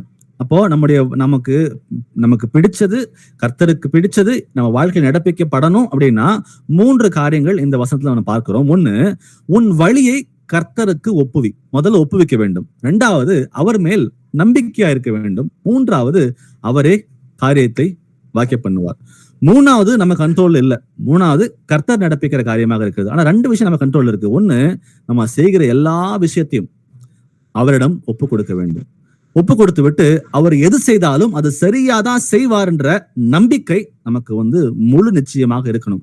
அது உடனே நடந்தாலும் சரி, அது கால தாமதமானாலும் சரி, நம்ம நினைக்கிற மாதிரி அது வரலனாலும் சரி, கர்த்தர் மீது நம்பிக்கையா இருந்து, ஏன்னா அவர் எடுத்து வைக்கிற ஒவ்வொரு அடியும் நம்ம வாழ்க்கையில அது தீமைக்கானவைகள் அல்ல, அது நன்மைக்கானவைகள். ஏன்னா அவருடைய அறிவுக்கு எல்லையே இல்லை, அவருடைய பலனுக்கு வந்து குறைவே இல்லை அப்படின்ற வசனங்களை வாசிச்சு கேட்டோம். அப்போ அவரிடம் ஒப்பு கொடுக்கும் பொழுது நமக்கு எது சரியோ அது நமக்கு வந்து அவர் சரியான காரியங்களை செய்வார் அப்படின்ற முழுமையான நம்பிக்கையில இருக்கும் பொழுது கடைசியா வசனம் முடிகிறது, அவரே காரியத்தை வாக்கிய பண்ணுவார். சோ இன்னைக்கு இந்த நிமிஷம் நம்ம வாழ்க்கையில ஏதாவது ஒரு கடினமான ஒரு சூழ்நிலை, ஏதோ ஒரு காரியத்துக்கு நம்ம முடிவெடுக்கணும் அப்படின்ற ஒரு எண்ணத்துக்குள்ள நம்ம இருந்தீங்க அப்படின்னா நம்ம பண்ண வேண்டியது ஒண்ணு மட்டும்தான், என்னுடைய வாழ்க்கை கர்த்தர் கையில இருக்கு, அவர் எது செய்தாலும் சரியாதான் என் வாழ்க்கையில செய்வார். இப்ப வந்து நான் வந்து ஒரு கஷ்டமான ஒரு சூழ்நிலைக்குள்ள இருக்கலாம், ஆனாலும் கூட இதையும் கர்த்தர் மாத்தி தருவார். ஏன்னா அவருடைய பார்வை வந்து என்னுடைய பார்வை போல அல்ல, அவர் அனந்த ஞானம் உள்ள தேவனாக இருக்கான்ற அந்த நம்பிக்கைக்குள்ள நம்ம இருக்கும் பொழுது நம்ம எடுத்துக்கிற ஒவ்வொரு அடியும் வந்து அது நன்மைக்கு ஏதுவாக இருக்கும். அந்த காரியத்தை கர்த்தர் வாக்கிய பண்ணுவேன்னு சொல்லி சொல்றார். வாசிப்போம் லூக்கா 22:42, லூக் 22:42. பிதாவே, உமக்கு சித்தமானால் இந்த பாத்திரம் என்னை விட்டு நீங்கும்படி செய்யும், ஆயினும் என்னுடைய சித்தத்தின்படி அல்ல, உம்முடைய சித்தத்தின்படி ஆக கடவுது என்று ஜெபித்தார். ஆமென். சோ இந்த பேக்ரவுண்ட் நம்ம எல்லாருக்கும் தெரியும். கர்த்தர் வந்து சிலுவை மரணத்துக்கு போவதற்கு முன்பாக அவர் கெத்செமனே தோட்டத்துல வந்து அவர் ஜெபம் பண்ணுகிறார். அவர் மனிதனாக தான் வாழ்ந்தார் என்பதற்கு வந்து இந்த வசனம் ஒரு பெரிய ஆதாரமாக இருக்கு. மனிதனாக தான் எல்லாரும் தெரிஞ்ச விஷயம் தான். ஆனா அவர் எவ்வளவு வந்து இந்த வசனத்துல பாத்தீங்கன்னா, பிதாவே உமக்கு சித்தமானால் இந்த பாத்திரம் என்னை விட்டு நீங்கும்படி செய்யும். அப்ப அவர் இறங்கி வந்ததே வந்து அவர் தன்னைத்தானே இந்த உலகத்துல இருக்கிற எல்லாருக்குமாக மறிக்கணும், பாவங்களுக்கு கழுவாயாக மாறணுன்றதுக்காக அவர் இறங்கி வந்ததே. அது அவர் அறிந்த தேவனாக தான் இருக்கிறார். அப்போ அந்த சூழ்நிலை கூட பாத்தீங்கன்னா அவர் வந்து இந்த இடத்துல இந்த பாத்திரம் என்னை விட்டு நீங்கும்படி செய்யும், உங்க சித்தமா இருக்கா இல்லையான்னு அவர் கேட்கல. அவர் ஆரம்பிக்கும் பொழுது சொல்றாரு, உமக்கு சித்தமானால் இந்த பாத்திரம் என்னை விட்டு நீங்கும்படி செய்யும் அப்படின்னு சொல்லி அவர் கேட்கிறார். ஆயினும் திரும்பவும் எம்பசைஸ் பண்றாரு, என் சித்தப்படி அல்ல உம் சித்தப்படி ஆக கடவுது அப்படின்னு சொல்லிட்டு அவர் சொல்றாரு. இப்போ இந்த இடத்துல பாத்தீங்கன்னா அவரு இதை போனதோட டிஸ்கஸ் பண்ணணும்னு நினைக்கிறேன். கர்த்தர் வந்து அந்த கெத்செமனே தோட்டத்துல வந்து ரத்த வேர்வை வேர்த்தார் அப்படின்ற வசனங்களை வாசிக்கிறோம். அப்போ அவருக்குள்ள வந்து அடுத்த நாள் நடக்க போற காரியங்கள் எல்லாம் அவருக்கு தெரியும். அவர் எவ்வளவு வேதனைப்பட போகிறார், அவர் உடம்பு எப்படி கிழிக்கப்பட போகிறது, அவர் வந்து 6 மணி நேரம் சிலுவையில வந்து நமக்காக தொங்க போகிறார். அந்த அணுவா அவர் வந்து துடித்து ரத்தத்தை ஒவ்வொரு சொட்டா பூமியில சிந்தி அவர் ஒரு மனுஷனாக காணப்படாமல் அவர் ரூபம் முழுமையாக மாற்றப்பட்டு அவர் வந்து அந்த கேடு அடைந்தார் என்ற வசனங்களை வாசிக்கிறோம். அவர் சிலுவை மரணம் ஒரு சாதாரணமான ஒரு மரணம் அல்ல. அப்போ இதெல்லாம் நடக்க போகுது என் வாழ்க்கையிலன்னு அவர் அறிஞ்சு அந்த வசனம் சொல்லுகிறது, அவர் ரத்த வேர்வை வேர்த்தார் அப்படின்னு சொல்லி பார்க்கிறோம். அது உண்மையாகவே கர்த்தர் ரத்த வேர்வை வைத்திருக்கிறார். ஏன்னா சயின்டிபிக்கா பார்க்கும் பொழுது ஒரு மனுஷனுக்குள்ள ஒரு அதிகப்படியான ஒரு ஆங்ஸைட்டி, ஒரு விஷயத்தை குறிச்சு ஒரு அதிகப்படியான ஒரு பதட்டம் வரும் பொழுது தோலுக்கு கீழே இருக்கிற ஒரு கிளாண்ட் இருக்கு. அந்த கிளாண்ட் என்ன ஆகும்னா ரப்சர் ஆகும். அது வந்து வெடிச்சு வேர்வையோட கலந்து அது வந்து ரத்த வேர்வையாக வெளிப்படுதுன்னு சொல்லிட்டு நம்ம வந்து சயின்டிபிக்கா ப்ரூவ் ஆயிருக்கு. அதுக்கு பேர் வந்து ஹெமட்டோஹைட்ரோசிஸ் சொல்றாங்க. அப்போ அந்த ரத்த வேர்வை அவர் கர்த்தர் வைத்தார். அப்போ அவ்வளோ ஒரு பதட்டம், அடுத்த நாள் நடக்க போற காரியங்கள் வச்சு அவர் அவ்வளவு வியாகுலப்படுகிறார். அப்போ அந்த வியாகுலத்துல கூட அவர் வந்து உண்மையாகவே நான் இறங்கி வந்தது வந்து மனுக்குலத்துக்காக தான் இறங்கி வந்தேன்னு சொல்லி அவர் எல்லாம் அறிஞ்சிருந்தும் கூட அந்த பலவீனத்துல அவர் சொல்றாரு, உமக்கு சித்தமானால் இந்த பாத்திரம் என்னை விட்டு நீங்கும்படி செய்யும், ஆயினும் என்னுடைய சித்தத்தின்படி அல்ல உம் சித்தத்தின்படி ஆக கடவுது என்று அவர் ஜெபம் பண்ணினார். அப்போ அவர் வந்து மனசுல படுது, இந்த ரொம்ப வேதனையா இருக்கு அப்படின்னு சொல்லி அவர் பட்டாலும் கூட, இல்ல ஆண்டவரே உமக்கு சித்தமானா இது நீங்குங்க, உங்க சித்தம் இல்லைன்னா பரவாயில்ல அப்படின்னு சொல்லிட்டு கம்ப்ளீட்டான ஒரு உண்மையான ஒரு ஹானஸ்ட், ஒரு உண்மையுள்ள, வெறும் உதட்டுல மாத்திரம் அவர் வந்து ஜபம் பண்ணல, அவர் முழு ஒரு உண்மையான ஒரு ஜபம், ஒரு ஹானஸ்டான ஒரு ஜபத்தை பார்க்கிறோம். அப்போ அந்த இடத்துல கீழ்ப்படுகிறாரு, கம்ப்ளீட்டா சரண்டர் ஆகுறாரு. ஏன்னா கர்த்தர் சில காரியங்களை செய்தார் அப்படின்னா அது நன்மைக்கு ஏதுவாக மாறும் என்பதை அவர் அறிந்தவராக அவர் இருந்தார்னு பாக்குறோம். அப்போ நமக்கு கூட வெறும் உதடல மாத்திரம் சில காரியங்களை கேட்டுட்டு, ஆண்டவரே இதை நான் செய்யலான் இருக்கேன், சித்தமாக செஞ்சு கொடுக்கான்னு சொல்லி வெறும் வாயில மாத்திரம் சொல்லிட்டு இருதயத்துல இது செஞ்சா நல்லா இருக்கும் அப்படின்ற எண்ணத்துக்குள்ள போகாம முழுமையான கம்ப்ளீட்டா ஹானஸ்டான ஒரு சரண்டர், ஒரு ஒபீடியன்ஸ்குள்ள வரும் பொழுது நமக்கு எது தேவையோ அது நம் வாழ்க்கையில கர்த்தரால நடப்பிக்கப்படும் என்பதை நம்ம புரிந்து கொள்கிறோம். வாசிப்போம் சங்கீதம் 48, Psalms 48. தேவனே, உமக்கு பிரியமானதை செய்ய விரும்புகிறேன், உமது நியாய பிரமாணம் என் உள்ளத்திற்குள் இருக்கிறது என்று சொன்னேன். ஆமென். ஆமென். சோ உங்க நியாயப்பிரமாணம் என் உள்ளத்துக்குள் இருக்கிறது. அப்ப கர்த்தராக இயேசு கிறிஸ்துனுடைய அந்த கட்டளைகள் நம் இருதயத்துல இருக்கும் பொழுது நம்ம அதோட அப்போ அந்த கட்டளைகள் இருக்கிறது. உண்மை உள்ளவைகள் எவைகளோ, அந்த பிலிப்பியர் 4:8 சொல்லுகிற பிரகாரமாக ஒழுக்கம் உள்ளவைகள் எவைகளோ, கற்புள்ளவைகள் எவைகளோ, நற்கீர்த்தி உள்ளவைகள் எவைகளோ, புண்ணியம் எதுவோ, புகழ் எதுவோ அவைகளையே சிந்தித்துக் கொண்டிருங்கள். அப்போ கர்த்தருக்கு பிரியமான காரியங்களை மாத்திரமே சிந்தித்துக் கொண்டிருக்கிற பிள்ளைகளாக நம்ம இருக்கும் பொழுது அப்போ நம்ம நடப்பிக்கிற அனைத்து விஷயங்களும் கர்த்தருக்கு பிரியமானதாகவே இருக்கும். இப்போ வசனம் சொல்லுகிறது, என் தேவனே உமக்கு பிரியமானதை செய்ய நான் விரும்புகிறேன். அப்போ சந்தோஷத்தோட நான் செய்கிற ஒவ்வொரு விஷயமும் இது கர்த்தருக்கு பிரியமானதா மாத்திரம் இருக்குன்ற அந்த உணர்வோட நம்ம நடப்பிக்கும் பொழுது அது சந்தோஷத்தோட அதை நம்ம செய்யணும் அப்படி சொல்லி விரும்புகிறார். இந்த வசனம் சொல்லுது விரும்புகிறேன் அப்படின்றது வந்து ஏதோ ஒரு நாள் செய்கிற காரியம் அல்ல, ஏதோ ஒரே ஒரு விஷயத்துக்கு செய்கிற காரியம் அல்ல. ஒவ்வொரு நாளும், ஒவ்வொரு நிமிஷமும், ஒவ்வொரு செகண்டும் நம்ம செய்யற அனைத்து காரியங்களும் கர்த்தருக்கு பிரியமானதை மாத்திரம் தான் நான் செய்வேன். எனக்கு அது கடினமாக இருக்கலாம். ஏன்னா சில காரியங்கள் கர்த்தர் விரும்புகிற காரியங்களை நான் நடப்பிக்கணும் என் வாழ்க்கையில் வரும் பொழுது எனக்கு அது கடினமாக இருக்கலாம். நான் சில விஷயத்த நான் ரொம்ப விரும்பியிருப்பேன், அதை செய்யணும், எனக்கு வேணும்னு விரும்பியிருப்பேன். ஆனா கர்த்தர் அதை வேண்டாம் என்று சொல்லும் பொழுது நான் என்ன பண்ணணும்? அவருக்கு பிரியமானதை சந்தோஷத்தோட நம்ம வந்து நடப்பிக்கிற பிள்ளைகளாக மாற வேண்டும். அப்போ அந்த அப்படி செய்யும் பொழுது நம்முடைய வாழ்க்கை வந்து எப்படி ஒரு குயவன் வந்து ஒரு களிமண் மூலமா ஒரு உருவத்தை உண்டாக்குறானோ அது போல நம்ம முழுமையாக அவரை ஒப்பு கொடுக்கும் பொழுது அது உருவமே இல்லாத அந்த களிமண் வந்து எப்படி உருவம் எடுக்கப்படுகிறதோ சந்தோஷத்தோட கர்த்தருக்கு கீழ்ப்படிந்து அவருக்கு பிரியமானதை நம்ம நடப்பிக்கிற பிள்ளைகளாக மாறும் பொழுது நம்முடைய வாழ்க்கை ஒரு கம்ப்ளீட்டான ஒரு ஷேப்புக்குள்ள வரும். நான் இதெல்லாம் ஏன் டிஸ்கஸ் பண்றோம் அப்படின்னா நம்முடைய அறிவு குறைவுள்ளதாக இருக்கிறது. நம்ம எவ்வளவுதான் பிளான் பண்ணாலும் அந்த பிளான்ஸ் வந்து சில டைம் நடக்கும், நடக்காம போகும், டிசப்பாயின்ட்மெண்ட் வரும், விரக்தி ஆகும். ஆனாலும் நம்முடைய வாழ்க்கையை கர்த்தரிடம் ஒப்பு கொடுக்கும் பொழுது அவர் செய்கிற ஒவ்வொரு காரியமும் நமக்கு நன்மையானதாக மாத்திரமே அது இருக்கும் என்பதை பார்க்கிறோம்.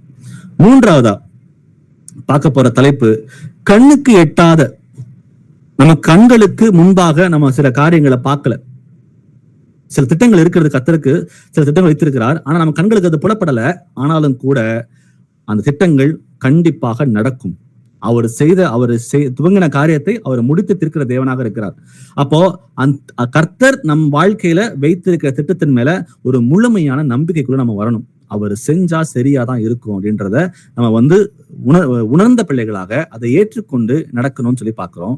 வாசிப்போம் எபிரேயர் 11:1, Hebrews 11:1.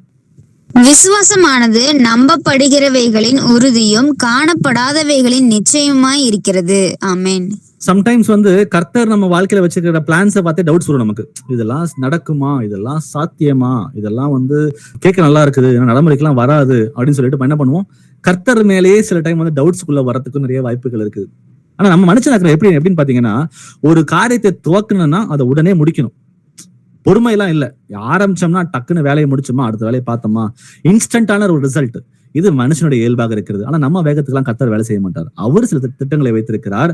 எந்த காலகட்டத்துல எது அனுமதிக்கணும், எது அனுமதிக்க கூடாது, எது செஞ்சா சரியா இருக்கும், சரியா இருக்காதுன்னு சொல்லி எல்லாவற்றையும் அறிந்தவராக இருக்கிறார். அப்ப அவர் ஸ்பீடுக்கு தான் நம்ம வேலை செய்யணுமே தவிர நம்ம ஸ்பீடுக்குலாம் அவர் வேலை செய்ய மாட்டார். ஏன்னா நம்முடைய அறிவு குறைவாக உள்ள அறிவாக இருக்கிறதுனால அவர் என்ன விரும்புகிறாரோ அந்த காரியத்தை நம் வாழ்க்கையில அவர் நடப்பிப்பதற்கு அவர் டைம் எடுத்துக்குவார். கரெக்டான நேரத்தில் அதை செய்வார். சோ எபிரேயர் 11:1 சொல்வது போல விசுவாசமானது நம்பப்படுகிறவரின் உறுதியும் காணப்படாதவரும் நிச்சயமாக இருக்கிறது. அப்போ இந்த விசுவாசம் என்பது நம்ம கண்ணுல பாக்குறது இல்ல, நம்ம காணக்கூடாத காரியங்களை நம்புகிறோம் பாத்தீங்களா, அது கண்டிப்பா நடக்கும். கர்த்தர் திட்டங்களை வைத்திருக்கிறார், அது கண்டிப்பாக நடந்தே தீருன்ற நம்பிக்கைக்குள்ள நம்ம வரோம் பாத்தீங்களா, அதுதான் விசுவாசமானது. அப்போ அந்த நம்பிக்கைக்குள்ள நம்ம வரும் பொழுது நம்ம கண்ணுல சில காரியங்களை பார்க்கவே இல்லை, ஆனாலும் இது நடக்கும், அது நன்மைக்கு ஏதுவாக தான் நடக்கும் அப்படின்ற முழு நிச்சயமான விசுவாசத்துக்குள்ள வருகிற பிள்ளைகளா நம்ம மாற வேண்டும். நம்ம எக்ஸ்டர்னல் ஃபேக்டர்ஸ் வெளிப்புறமாக நம்ம நினைக்கிறதுக்கு மேலாக அது ஒரு மாதிரி கண்களுக்கு புலப்படாத காரியங்களா இருந்தாலும் கூட பரவாயில்ல, கர்த்தர் வாக்கு தத்தம் பண்ணினவர், அவர் நிறைவேற்ற அவர் வல்லவராக இருக்கிறார் என்பதை நம்ம முழு நிச்சயமாக விசுவாசம் உள்ள பிள்ளைகளாக நம்ம மாறும் பொழுது, நம்ம ஏற்றுக்கொள்ளும் பொழுது நம்ம வாழ்க்கை மாற ஆரம்பிக்கும். இப்ப விசுவாசம் வெறும் கற்பனை மாத்திரம் இல்ல.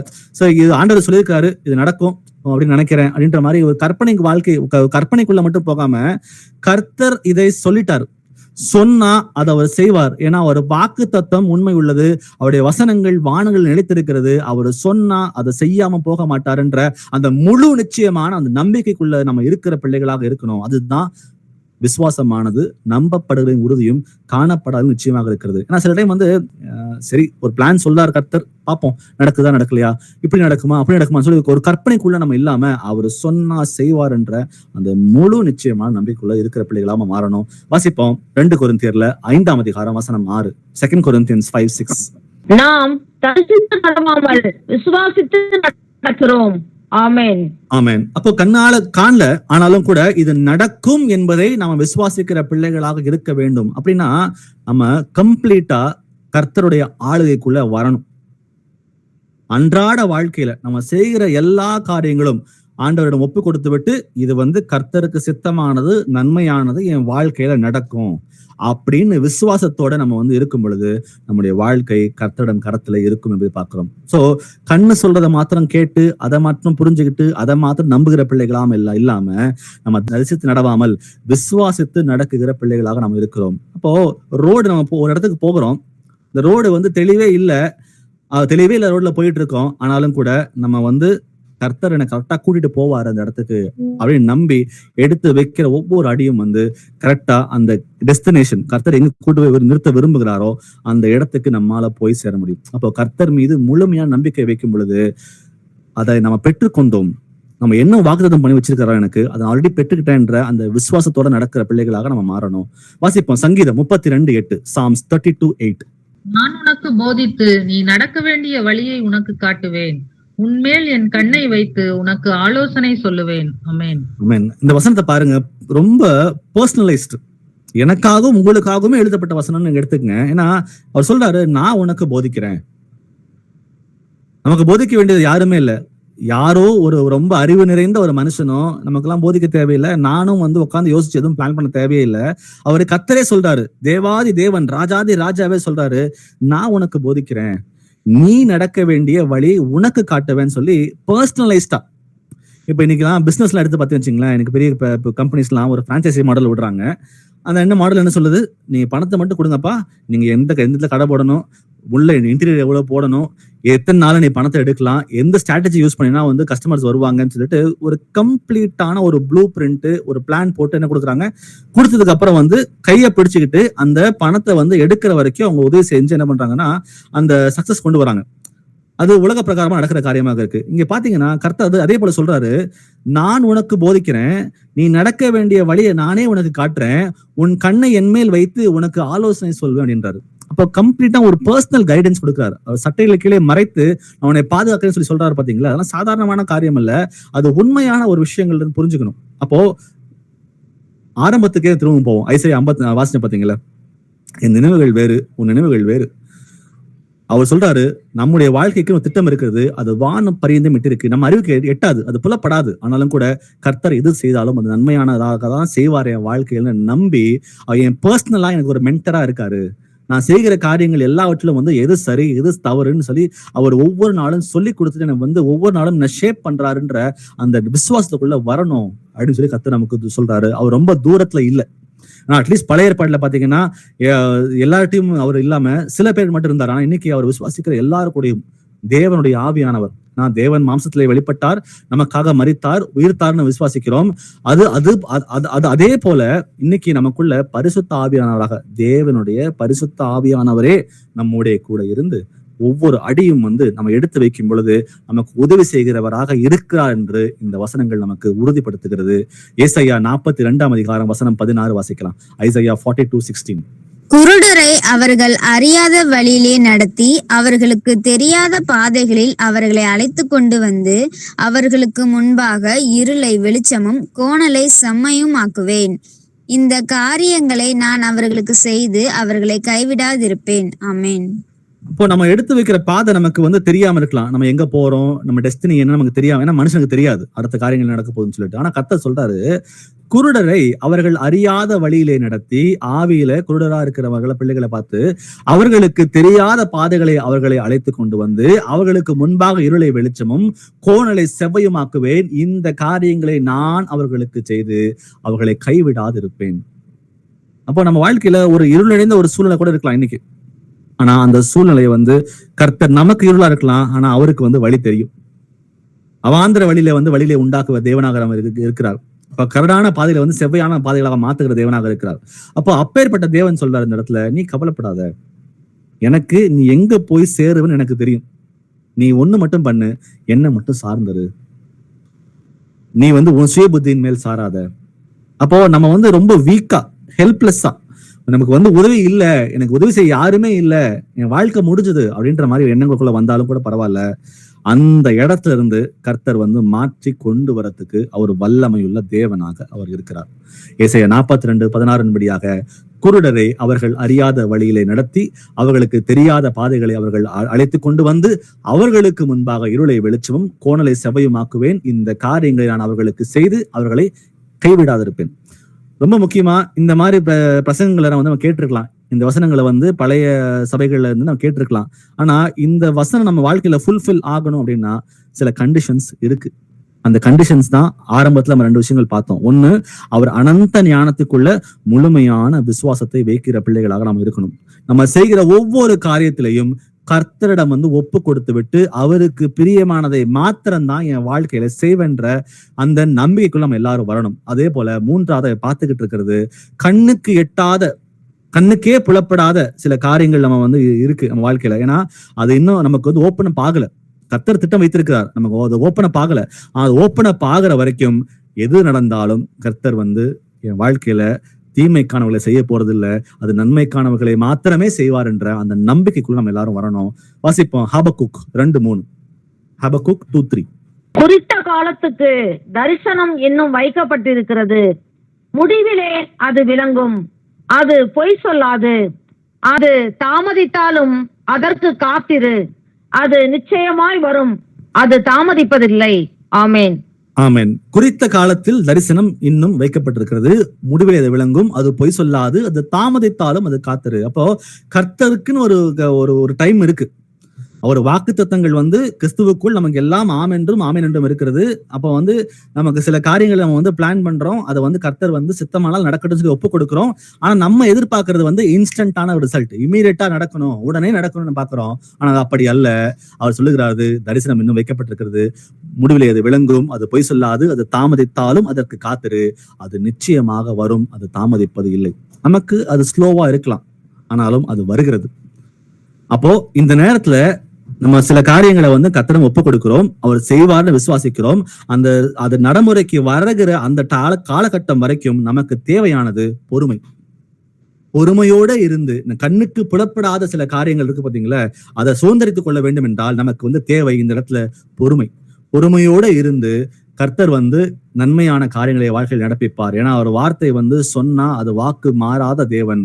அப்போ அந்த காலகட்டம் வரைக்கும் அந்த கண்களுக்கு எட்டாத புலப்படாத அந்த காரியங்கள் வந்து வெளிப்படுறது அந்த காலகட்டம் வரைக்கும் நம்ம பொறுமையோடு இருக்கிறோம் பாத்தீங்களா. அந்த பொறுமையோட இருக்கும் பொழுது உள்ளான மனுஷன், கர்த்தர் விரும்புகிற அந்த உள்ளான மனுஷன் அவன் பலப்படுறான், அவருக்கு பிரியமானவனாக மாறுகிறான். அப்போ அவர் பிரியமான அந்த பரிசுத்தத்தை நோக்கி அவன் நகர்ந்து செல்கிறான்ற காரியத்தை நம்ம புரிஞ்சுக்கிறோம். ஏன்னா உபத்திரவம் பொறுமையும், பொறுமை பரீட்சையும், பரீட்சை நம்பிக்கையும் உண்டாக்குறது அறிந்து உபத்திரவங்களிலே மேன்மை பாட்டுன்னு சொல்லி வசனங்கள் சொல்கிறது. அப்போ அந்த நேரத்தில் நம்ம பொறுமையாக இருக்கும் பொழுது உள்ளான மனுஷன் கர்த்தருக்கு பிரியமானவனாக அவன் மாறிக்கொண்டே வருகிறான் என்பதை நம்ம பார்க்கிறோம் இந்த மூலமா. அப்போ ஒரு விஷயத்த பிளான் பண்ணி அது நடக்கல, இது நடக்கவே நடக்காதுன்னு சொல்லி அவன் நினைக்காம ஒரு டைம் லைன் இருக்கு, அவருக்குன்னு ஒரு டைம் வச்சிருக்காரு. அந்த டைம் வந்து பர்ஃபெக்டான ஒரு டைம்.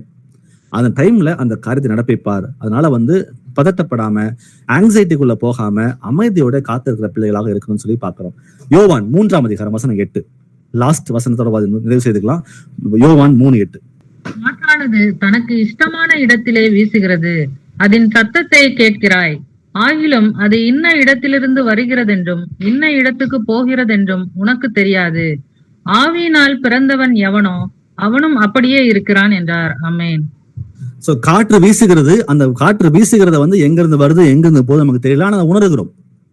அந்த உணர்வு நமக்கு இருக்கு. நான் தொடும் பொழுது ஜில்லுன்னு மேல வந்து படுகிற உணர்வு நமக்கு இருக்கிறது. அப்ப அது போலதான் வசனம் சொல்லுகிறது, ஆவியினால் பிறந்தவன் எவனோ அவனும் அப்படியே அவன் இருக்கிறான். அப்போ அந்த மேலான காரியங்களை நோக்கி பார்க்கிற பிள்ளைகளாக இருந்து கர்த்தருடைய சித்தம் என் வாழ்க்கையில் நடப்பிக்கப்படட்டும் அப்படின்ற நிச்சயம் விசுவாசத்தோட நம்ம வந்து வாழ்க்கையில வாழ்கிற பிள்ளைகளாக இருக்கும் பொழுது நமக்கே தெரியும் இந்த காரியம் கர்த்தர் அனுமதித்திருக்கிறார், இது அவருக்கு பிரியமானது அப்படின்னு ஒரு சென்ஸ் நமக்கு கிடைக்கும். அப்ப கிடைக்கும் பொழுது அதை பிடித்து கொண்டு விசுவாசத்துல வளர்கிற பிள்ளைகளாக நம்ம மாற வேண்டும் என்று பார்க்கிறோம். அப்போ நமக்கு வந்து சில டைம் வந்து சில காரியங்கள் தெரியாம போனாலும் அந்த ஸ்பிரிச்சுவல் மொமெண்டம் ஒண்ணு கிடைக்கும். நான் உங்களுக்கு புரியுதுன்னு நினைக்கிறேன். ஒரு ஸ்பிரிச்சுவலா கர்த்தர் வந்து ஆவிக்குரிய முறையில சில காரியங்களை வந்து நமக்கு வந்து நகர்த்துவார் நம்ம வாழ்க்கையில. அப்ப அதை வந்து பிடிச்சுக்கிட்டு சரி கர்த்தர் வந்து இந்த அனுமதித்திருக்கிறார், இது ஒரு மாற்றத்தை கொண்டு வர விரும்புகிறார், அந்த மாற்றத்தை நான் என் வாழ்க்கையில கொண்டு வந்து நம்ம அவருக்கு பிரியமாக நடக்கும் பொழுது அடுத்த படி நம்மளால எடுத்து வைக்க முடியும். இப்படி கொஞ்சம் கொஞ்சமா நம்ம வந்து வாழ்க்கையில நம்ம என்ன அவர் விரும்புகிறாரோ அவருக்கு ஒரு திட்டம் இருக்கிறது. அந்த திட்டத்தை வந்து நம்ம நடப்பிப்பதற்கு நம்மை ஒப்பு கொடுத்து இருக்கும் பொழுது அது நன்மையாகவே மாறும். அது ஒரு பெரிய எக்ஸாம்பிள் வந்து நோவா தான். 100 வருஷம் கப்பல் கட்டினான். அந்த 100 வருஷத்துல சத்தத்தை கேட்கிறான், அவர் பண்ண சொல்றாரு, மழை பார்த்தது கிடையாது, பக்கத்துல வந்து கடல் ஒண்ணுமே இல்ல, அங்க இருக்கிற ஜனங்கள் எல்லாரும் பார்த்து பரியாசம் பண்றாங்க. 1 நாள் 2 நாள் 3 நாள் அல்ல, 100 வருஷமாக கர்த்தர் சொன்ன காரியத்தை அவர் நடப்பித்தே தீருவார்ன்ற அந்த நம்பிக்கையோட அவன் என்ன பண்றான், கப்பலை கட்டுறான், பிரசங்கம் பண்றான். அப்போ அவனுக்கு வந்து விசுவாசத்துல வந்து குறைபாடு வரவே இல்லை. ஏன்னா வாக்குத்தத்தம் பண்ணினவர், அது உண்மை உள்ளவர், அவர் நிறைவேற்றி தீர்ப்பார் அப்படின்ற அந்த நம்பிக்கை நோவாக்கு இருந்துச்சு. அப்ப அவன் செய்யறான். எவ்வளவு பரியாசங்கள், எவ்வளவு ஏளனங்கள், அந்த இடத்துல வந்து அவன் விசுவாசத்தை குறைக்கூடிய வார்த்தைகள் நிறைய பேர் பேசி இருந்திருக்கலாம். என்னடா மழையும் இல்ல, தண்ணியும் இல்ல, ஒண்ணுமே வனாந்திரமான ஒரு இடத்துல வந்து கப்பலை கட்டிட்டு இருக்கிறேன்னு சொல்லிட்டு எவ்வளவு பேர் முட்டாள்தனமா வந்து இருக்கிறேன்னு சொல்லி திட்டி விட்டு இருக்கலாம். ஆனா அவன் செய்தது பாத்தீங்கன்னா, திரும்ப சொல்றேன், அது 1 வருஷமோ 2 வருஷமோ இல்ல, 100 வருஷமா அவன் அந்த காரியத்தை வந்து அவன் செய்யறான். அப்ப பாத்தீங்கன்னா அவன் விசுவாச அளவு எப்பேற்பட்டதாக இருக்கிறது. அவர் சொன்ன காரியத்தை அவர் செய்து முடிப்பார் என்ற நம்பிக்கை நோவாவுக்கும் இருந்துச்சு, ஆபிரகாமுக்கும் இருந்துச்சு, அவர்களுடைய பிள்ளைகளாக இருக்கிற நமக்கும் அது இருக்குன்னு சொல்லி கர்த்தர் விரும்புகிறார். அப்போ அந்த ஒரு மனிதனோட அந்த ஒபீடியன்ஸ், அந்த ஒரு மனிதனோட அந்த விசுவாசத்தின் மூலமா பாத்தீங்கன்னா அந்த என்டையர் ஹியூமனிட்டி, மனுக்குலம் முழுமையாக அது காக்கப்பட்டது என்பதை நாம் பார்க்கிறோம். நாமும் கூட இந்த நேரத்துல ஏசாயால வாசித்தது போல, என் நினைவுகள் வேறு, உன் நினைவுகள் வேறு. பூமியை பார்க்கிலும் வானங்கள் எப்படி உயர்ந்திருக்கிறதோ அப்படியே உங்கள் வழிகளை பார்க்கிலும் என் வழிகளும், உங்கள் நினைவுகளை பார்க்கிலும் என் நினைவுகளும் உயர்ந்திருக்கிறது அப்படின்னு சொல்லி கர்த்தர் சொல்லுகிறார். அப்போ நம்ம வாழ்க்கையில பர்சனலா கர்த்தர் வந்து ஏதோ ஒரு திட்டத்தை வைத்திருக்கார். அந்த திட்டத்தை வந்து நம்ம நடப்பிக்கிறதுக்கு இடம் கொடுக்கிற பிள்ளைகளாக முதல்ல மாறணும். இடம் கொடுக்கணும்னா முதல்ல நம்ம பண்ண வேண்டிய விஷயம், தேவனுடைய அனந்த ஞானத்தை பற்றிய உணர்வு நமக்கு முழுமையாக வர வேண்டும். 2வதா அவர் மேல நம்ம செய்கிற எல்லா காரியங்களையும் வந்து அவரிடம் ஒப்பு கொடுத்து விட்டு அவரிடம் சரண்டர் ஆகணும். சுய புத்தியின் மேல் சாராமல், நம்ம பெருமை உள்ள பிள்ளைகளாக இல்லாமல் அவரிடம் கம்ப்ளீட்டான ஒரு சரண்டருக்குள்ள போகணும்னு பார்த்தோம். 3வதா நம்ம பார்த்தது, கண்ணுக்கு எட்டாத அந்த திட்டம் இருக்கு பாத்தீங்களா, அதன் மேல முழு நிச்சயமான நம்பிக்கை வைக்கிற பிள்ளைகளாக மாறும் பொழுது, நம்ம அவரை சார்ந்திருக்கிற பிள்ளைகளாக இருக்கும் பொழுது நம் வாழ்க்கையில் நடப்பிப்பது எல்லாமே அந்த நன்மைக்கு ஏதுவாக மாறும் என்பது கர்த்தர் இந்த 3 தலைப்புகள் பார்த்தோம். மொத்தம் 10 தலைப்புகள் இருக்குது. இதுல 3 பார்த்திருக்கிறோம். அடுத்த வாரத்துல வந்து மீதியான தலைப்புகள் நம்ம பார்ப்போம். Praise Lord brothers and sisters. நம்மள யாராவது ஒருத்தர் ஒரு ஜெபத்தோட இந்த பைபிள் நிறைவு செய்யலாம். யாராவது ஒரு பிரேயர் பண்றீங்களா?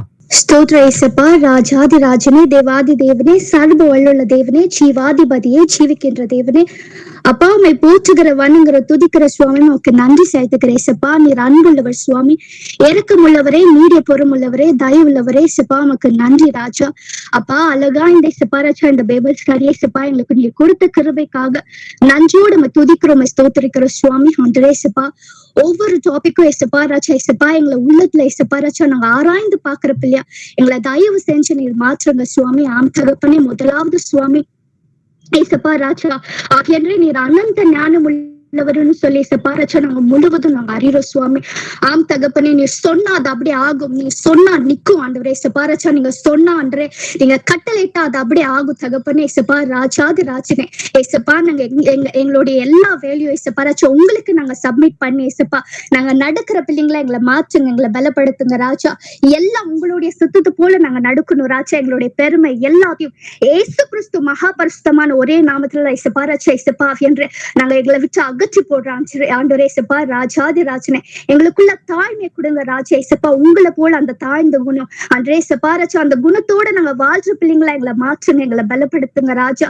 அப்பா ராஜா ஏசப்பா, எங்களுடைய நினைவுகள் உங்களுடைய நினைவுகள் அல்ல சுவாமி. உங்களுடைய தாட்ஸ் ஏசப்பா அது டிஃப்ரெண்ட் ஆண்டவரே ஏசப்பா, அதை டிஸ்கிரைப் பண்ண முடியாது ராஜா ஏசப்பா. ஆவியானவரே ராஜா, உங்களுடைய ஏசப்பா ராஜா ஏசப்பா சித்தத்து போல அன்றே நாங்க எந்த ஒரு ஒர்க் இருந்தாலும் ஏசப்பா ராஜா உங்களுடைய சுத்தம் இது இருக்கா இல்லையான்னு சொல்லி முதலாவது நாங்க ஆராய்ச்சி பாக்குற பிள்ளைங்களை தயவு செஞ்சு எங்களை மாற்றுங்க, பலப்படுத்துங்க ராஜா. அப்பா எங்களை பலப்படுத்துற கிருஷ்ணா எல்லாவற்றும் பல இசப்பா செய்ய பலனுண்டுன்னு சொல்லி முழுவதும் நாங்க விசுவாசிக்கிறோம் தகப்பனே. ஆவியானவரே ராஜாதி ராஜனே இசப்பா ராஜா இசப்பா, எங்களை நாங்க ஞானி உள்ளங்களான்னு அப்படின்னு நாங்க நினைச்சிடாதபடியாக சுவாமி ஏசப்பா அந்த தாழ்வு உள்ளத்தை எங்களுக்குள்ள கொடுங்கன்னு சொல்லி கெஞ்சி மாண்டாடும் ராஜா. எல்லாம் பெருமித்த ஆவியை நிர்மூலமாக்குற இசப்பா ஆவியானவரே இசப்பா அன்றே இசப்பா ராஜா கடைசி மட்டும் இசப்பா நீங்க செஞ்சா நீங்க அதை செய்வீங்கன்னு சொல்லி அப்பா அந்த விசுவாசம் ஒவ்வொருத்தருக்குள்ள கொடுங்கன்னு சொல்லி இந்த நேரத்துல நான் கேட்கிற தகப்பனே. ஆவியானவரே இசப்பா ராஜா இசப்பா அந்த விசுவாசம் அன்றே Hebrew 11:9 சொன்ன வண்ணமா அந்த விசுவாசத்தை ஒவ்வொருத்தருக்குள்ள கொடுங்கன்னு சொல்லி கெஞ்சி மாண்டாடுற தகப்பனே. கடைசி மட்டும் நிலைத்திருப்பவனே ரட்சிக்கப்பட்டிருக்க நீங்க சொல்லிருக்கீங்க ஆண்டரே. அப்பா ராஜா நாங்க குடும்பத்தோட ஒன்றாக நாங்க இசப்பா ராஜா இந்த நேரத்துல இசப்பா நாங்க செபிக்கிறோம் தகப்பனே. இசப்பா அந்த ஒரு விசுவாசத்தை எங்களுக்கு ஒவ்வொருத்தருக்குள்ள கொடுங்கன்னு சொல்லி கெஞ்சி மாண்டாடுற தகப்பனே. கடைசி மட்டும் இசப்பா அந்த விசுவாசத்தோட நாங்க வாழ்ற பிள்ளைங்களா எங்களை மாற்றுங்க, பலப்படுத்துங்க. எங்களுடைய எல்லா ஒர்க்கும் ஆண்டரே இசப்பா ராஜா உங்களுக்கு நாங்க சப்மிட் பண்ணி அன்றே உங்களுக்கு நாங்க கமிட் பண்ணி இசப்பா ராஜா சரண்டர் பண்ணி நாங்க நடக்கிற பிள்ளைங்களா எங்களை மாற்றுங்க, பலப்படுத்துங்க. அன்றே இசப்பா இந்த நேரத்தை கொடுத்ததுக்காக நான் நம்ம துதி அழகா இசப்பா அந்த ஹேண்டோட எக்ஸாம்பிள வச்சு நீங்க புரிய வச்சு கிருபைக்காக நான் சோடம துதிக்கிற சுவாமி. அன்றே இசப்பா எல்லாம் துதி கனமாய் மாற்றும் ஒவ்வொருத்தையும் சேர்த்துக்கிறேன். உங்களுடைய இஷ்டத்தை போல இசப்பாராச்சு நாங்க நடக்கணும் ஆண்டரே. எங்களுடைய இஷ்டத்தை போல நாங்க நடக்க கூடாது. மனுஷனுக்கு தோன்ற வழிகள் செம்மையா இருக்கு ஆண்டரே இசப்பா, அதோடைய முடிவு மரணம் நீங்க சொல்லி கொடுத்திருக்கீங்க ஆண்டரே இசப்பாராச்சு. அதன் போல நாங்க நடக்கிற பிள்ளைங்களா இசப்பா, உங்களுடைய வழிகளை நாங்க நடக்கிற பிள்ளைங்களா எங்களை மாற்றுங்க அப்பாராச்சு. உங்களுக்கு பயந்த இசப்பாராச்சு இசப்பா இருளான வழிகளை நல்ல வழியில நாங்க நடக்கிற பிள்ளைங்களை எங்களை மாற்றுங்க, பலப்படுத்துங்க. எங்களை ஒன்று கூடி இந்த இசப்பா இந்த நேரத்துல நீங்க சேர்த்த கிருபைக்காக நான் ஜோடம துதிக்கிற சுவாமி. நன்றி ராஜா இசப்பா. எல்லாம் துதியும் கனமும் மகிமையும் மாற்றும் ஒவ்வொருத்தையும் சேர்த்துக்கிறோம் அப்பா. எங்களை முழுவதும் நாங்க தரமட்டமா தாழ்த்துக்கிறோம் ராஜா. ஏசு கிறிஸ்து மகாபரிசுத்தமான ஒரே நாம் நல்லா ஜெபிக்கிறேன் என் ஜீவனுள்ள நல்ல பிதாவே. ஆமென். ஆமென். ஆமென். Praise the Lord brothers and sisters. கர்த்தராகிய இயேசு கிறிஸ்து நம்மை ஆசீர்வதிப்பாராக. ஆமென்.